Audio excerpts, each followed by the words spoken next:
You ever notice nobody talks about tolerance anymore? July 8th, 2025.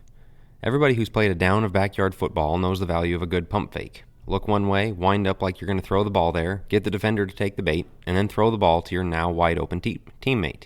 It's a potent trick. Well, Christianity got pump faked by postmodernism. There's not really any one truth, it's all subjective, they said. Speak your own truth. Hardline stands on any particular belief were viewed as insensitive, unloving, offensive. Tolerance became the number one virtue to uphold. Most of you were old enough to remember when that word was everywhere. In response, churches started to move toward a lowest common denominator faith. What is the least amount of doctrinal essentials we can maintain, thereby letting each member be free to have their own truths on everything else? The emergent movement grew to the point where they essentially had zero essentials.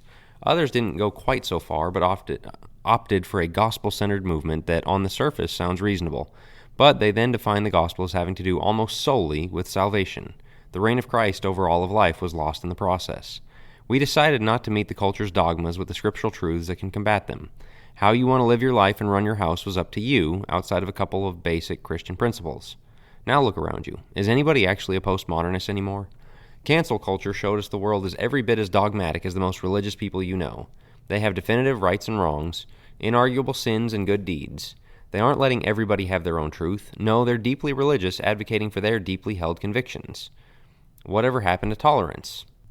As Dune novelist Frank Herbert once wrote, "When I am weaker than you, I ask you for freedom because that is according to your principles. When I am stronger than you, I take away your freedom because that is according to my principles."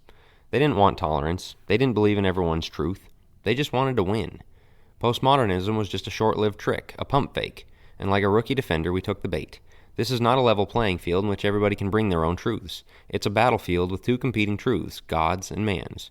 They tricked us with the idea that we could all leave behind our convictions for Sunday and our personal lives in order to coexist peacefully in the workplace, schoolroom, and polis. And when we agreed to leave our convictions out, they kept sneaking theirs in. But now that we understand the play being run, we can respond to it properly. A live and let live, least common denominator faith cannot stand up to a competing faith system.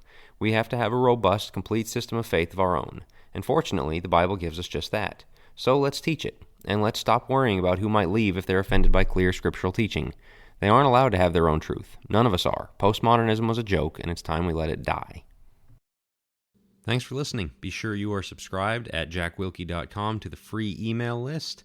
And if you'd like to support the work I do with these articles, the videos, the Think Deeper podcast, and my forthcoming books, you can become a supporting subscriber there as well, jackwilkie.co/subscribe, and grab 4 ebooks as a token of my thanks.